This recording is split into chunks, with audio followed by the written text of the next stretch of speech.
Hi, magandang umaga po sa inyong lahat. Magtatanghali na naman, mag-aalas 10 na ng tanghali.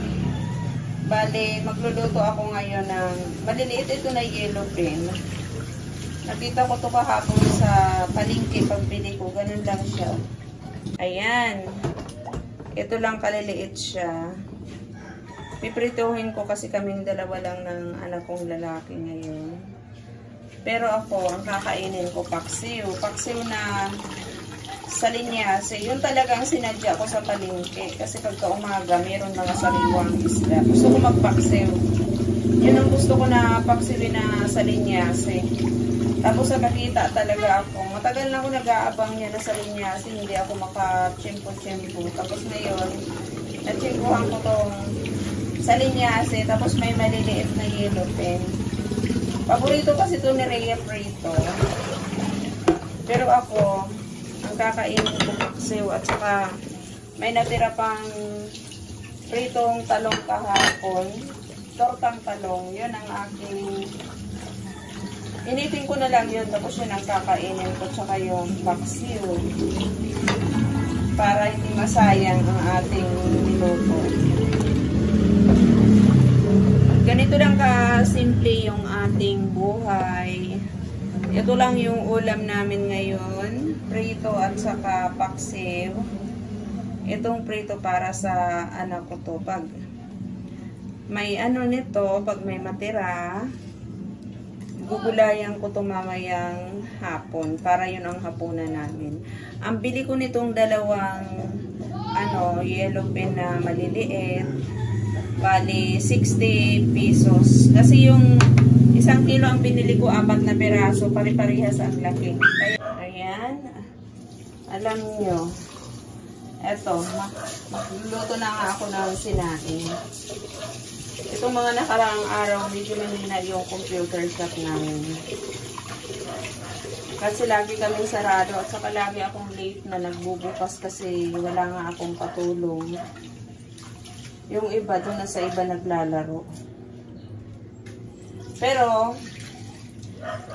ang kinaganda, kahit mahina yung shop, meron pa kaming ibang pinagkakakitaan. Kaya, para sa pang-araw-araw, hindi gaano hirap. Alam nyo dito sa Pilipinas, pag masipag lang tayo, hindi na kailangan natin mag-abroad. Kasi, madami akong nakikita na marami akong nakikita kapitbahay pa rin namin, kapitbahay mismo namin na ito. Pag abroad sila, sagana sila, hindi sila marunong magtabi. Tapos nung biglang umuwi siya, mga ilang buwan lang, kawawa na ang buhay nila. Yung panganay niyang anak, nag-asawa kasi di na makapag-aral. Yung pangalawa niyang anak, huminto sa pag-aaral. Tapos siya nagtrabaho siya na bilang katulong dito sa Pilipinas. Kaya kailangan, pag nasa ibang bansa ka, habang kumikita ka, kailangan invest mo ang pera mo sa magandang paraan. Siguro pinakamaganda talaga magtayo ka ng sarili mong negosyo. Yung kaya mong panghawakan. Na ikaw talaga yung maghahawak, huwag mong ipahawak sa ibang tao kasi mahirap magtiwala. Tapos, pinakamagandang investment, lupa. Kasi ang lupa kasi nagmamahal yan. Nagmamahal habang tumatagal. Yun ang dapat unahin. Kaya bahay, ganon. Huwag muna yung sasakyan. Pag may bahay na, pagkatapos ng bahay, sasakyan na ang bilhin, di ba? Kasi mas maganda pa rin yung dito sa Pilipinas nagtatrabaho. Maingay dito kasi yung kalsada, diba? Sabi ko nga, nasa tapat ito ng kalsada. Ayan, magsasaing na tayo.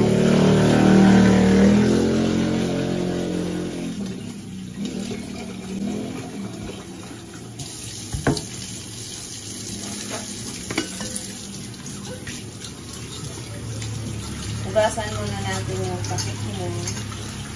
Pero parang kulang pa itong Kulang pa yung tubig ng kanin. Dagdagan ko pa konti. Ayan yung sinain namin hanggang mamayang gabi na yan. May dumating sa akin na sobre. Ayan. Alam ko galing to kay Nels. Regalo niya ito sa akin. Ngayong darating na birthday ko sa sa June 16. Tapos ito yan, no.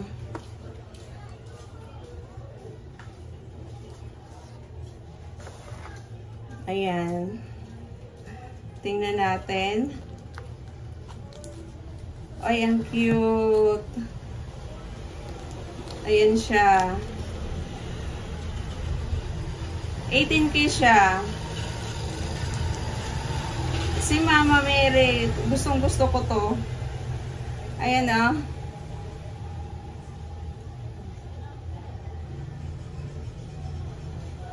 Ngayon, thank you. Thank you, my love. It's so beautiful. Ang ganda ng ni Mama Mary. Oh, ayan. Ay, hindi ko maano. Ayan. Diba? Ang ganda. Ayan, mainit dito sa Papalitan ko na yung aking kwintas. Pero picturean ko muna ito. At ito na nga yung regalo ni Nel sa akin. Ang birthday ko sa June 16 pa pero advance na. Nakita ko na to sa picture. Kasi sinend sa akin. Ayan. Mama Mary siya. Ayan. Basta gusto ko siya.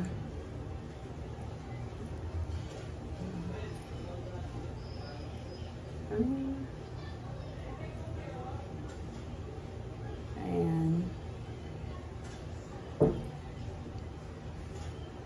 Tanggalin natin yung kwintas ko. Tapos ipapalit ko na to. Kasi Mama Mary to.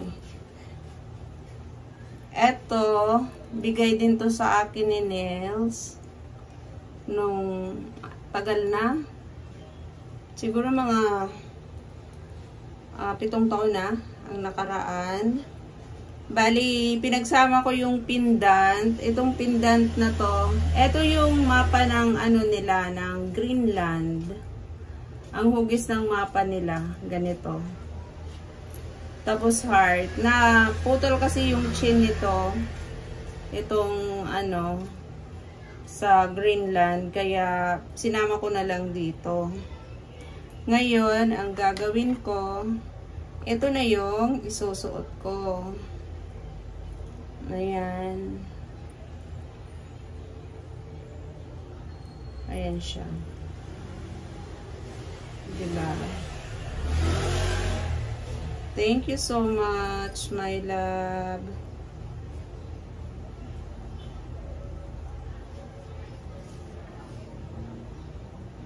Ito na. Ayan na, suot-suot ko na. Ang ganda. Thank you so much, my love.